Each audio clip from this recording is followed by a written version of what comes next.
like when these AI integrated robots come out here in the next 18 months or whatever right? Like everybody's going to have an AI robot in their home, and hey, they can do ABA therapy now. Like everybody's glued to their phones already. Can you imagine the motivation to work with an AI robot at home, right? And like, again, what are we doing here? It just seems so disconnected from what we're trying to strive for, which is better and deeper connections with humans, right? This is a concern that I also have, and there are things that I'm very interested in. And what you're talking about is what's called a synthetic relationship. You can have a synthetic relationship with a robot. You can have it with a chatbot. Matter of fact, I just saw a story, was it today, where some guy fell in love with Gemini? So Gemini is, and I've seen these stories have been popping up for a while now. And there is a tragic story of a young man. Like there's a company that creates these avatars, and these avatars have personalities. And so that synthetic relationship isn't just typing. That is, you're now looking at something, and it turned out when they looked at the transcript that this young man, he was a troubled young man, and he was having, suicidal ideation, and this chatbot encouraged him to essentially to kill himself. So he died by suicide. And that was just an incredibly tragic story. That company, this is the thing that really bugs me. That company's like, oh no, this isn't a problem. Like just the lack of humanity, the lack of compassion, that this company is like, oh, it's okay. And these are issues that we must address. And even if we look at the broader macro and we look at relationships, if we look at, there's like a lot of relationship on men and how young men are spending way more time than ever alone. Yes. And why are they alone? Because they're having these synthetic relationships. Yep. And, why go out and be working with another human where you could be rejected? And this is how we've all done it for years. This is how society has functioned. But now we have this almost sci-fi stuff that's happening across our entire, whoever is accessing this technology in our society. And it's very scary to think about where we can go. And it's really easy to go down that doomer side, but we have to have these conversations. We have to be aware of it. And like I've done research with robotics.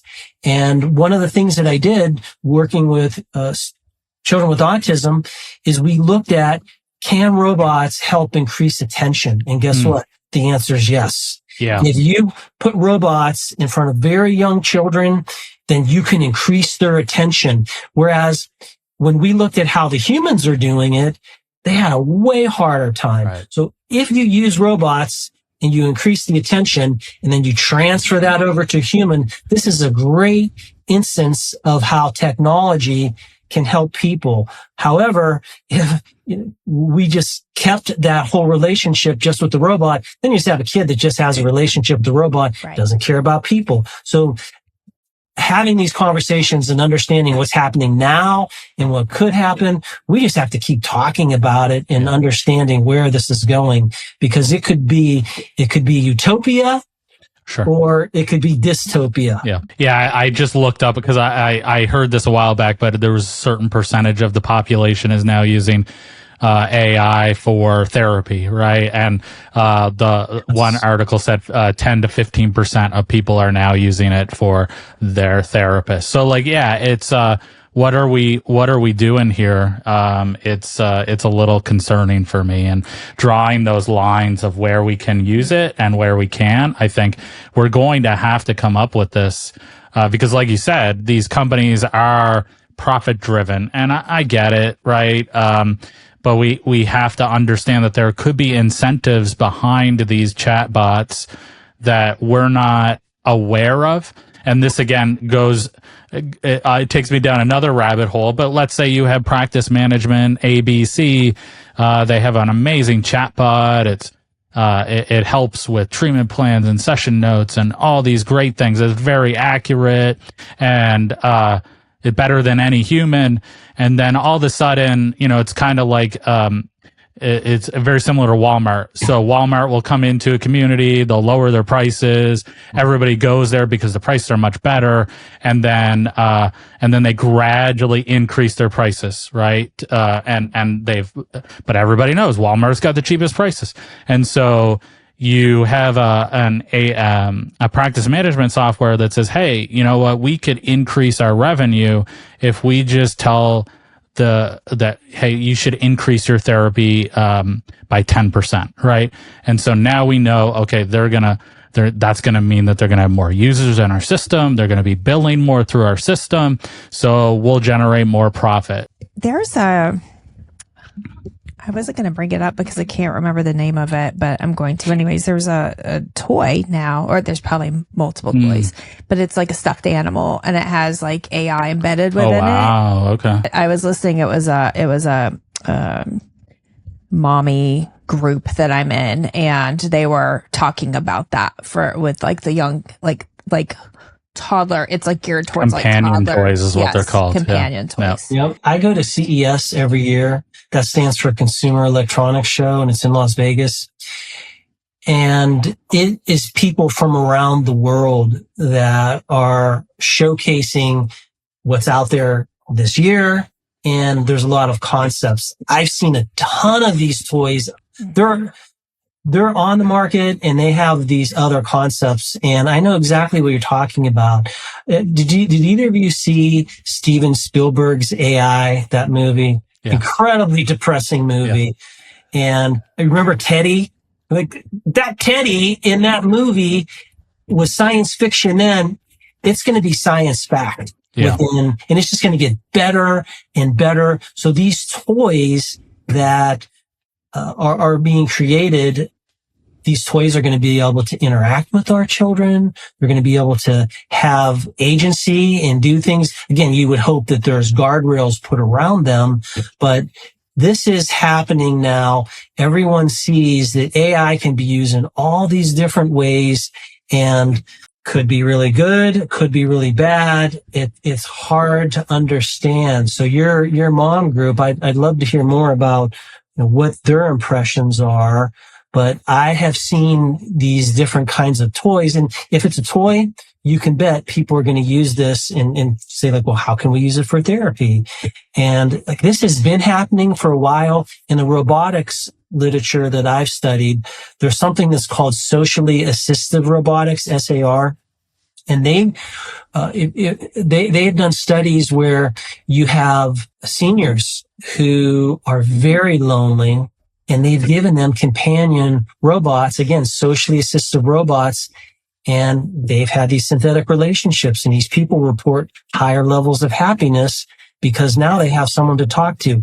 Right. Is that bad? I know the big emphasis in like the mom group was, I guess there was one of the toys on the market, or there again, this is new information to me, was like bringing up like sexual content for very young children, right? And that's something that like as a mom of a just turned 11-year-old little boy, that's something that as a parents of him, like we've been like deep in trying to figure out how we're going to navigate raising him and in the world that we're in today, knowing that we're all like, oh, I didn't even have a computer when I was his age. There was no such thing as like cell phones or the internet. I didn't have that at 11, right? Yeah. And so like this new, like the new generation who was just born and the technology, like there was always a screen, right? Yeah. And I think there was I can't remember the stats now, but they were talking about 2-year-olds who have their own iPad, like their own dedicated, the amount of 2-year-olds. And then there was I'm kind of going off on a tangent, but I don't know anything about it other than the headline piqued my interest. And I thought to myself, I'm going to look into that later. I can't handle that right now. But it was about like a type of autism or developmental delay that they are determining could potentially be because of like screen use. I mean, I know there's already recommendations for how many hours a child should be on a screen, and a child under 2 really should not have screen time. But apparently there was like, I don't know. I'm assuming, do you know about that, Rick? Have you heard about that like classification of potential like delay and autism type characteristics because of only having Excessive excessive screen time? That hasn't hit my radar yet, but I have looked a lot about the recommendations and I have grandchildren, they have screens.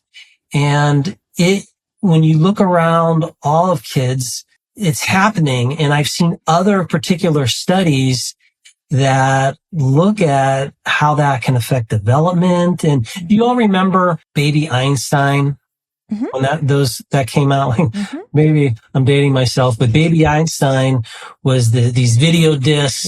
And the idea was you watch this and you interact with it and your kid will be smarter because they're receiving access to all of this high quality early childhood content. Well, it turned out that when they did research on it, the kids actually did much worse because they found that Baby Einstein, the amount of time that they were spending on that took away from the time they were having these interactions with other people. So you're like, oh, okay, you think this is a net positive, but it was really a net negative. Right. And I can't imagine that AI, which is the same thing like that, is not having those similar effects with young children.